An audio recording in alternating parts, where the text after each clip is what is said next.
कहा था ना, कहा था ना मुझे तुम इस तरह सोते हुए छोड़ के मत जाना।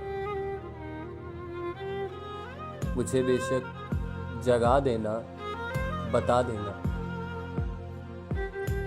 मुझे बेशक जगा देना, बता देना कि मोहब्बत के सफर में साथ मेरे चल नहीं सकती, और जुदाई के बाहर में मेरे संग जल नहीं सकती। तुम्हें रास्ता बदलना है,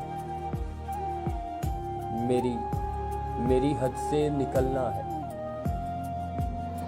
तुम्हें किस बात का डर था, मैं तुम्हें जाने नहीं देता, कहीं पे कैद कर लेता। अरे पगली, मोहब्बत की तबीयत में जबरदस्ती नहीं होती।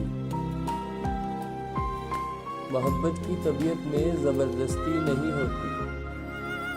जिसे रास्ता बदलना हो उसे रास्ता बदलने से, और जिसे हद से निकलना हो उसे हद से निकलने से। न कोई रोक पाया है, न कोई रोक पाएगा। तुम्हें किस बात का डर था, मुझे बेशक जगा देती, मैं तुमको देख तो लेता, तुम्हें कोई दुआ देता।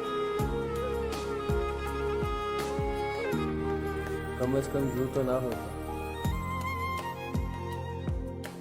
मेरे साथ ही ये हकीकत है कि तुम्हारे बाद कुछ भी खोने को नहीं बाकी, मगर अब खोने से डरता हूँ, मैं अब सोने से डरता हूँ।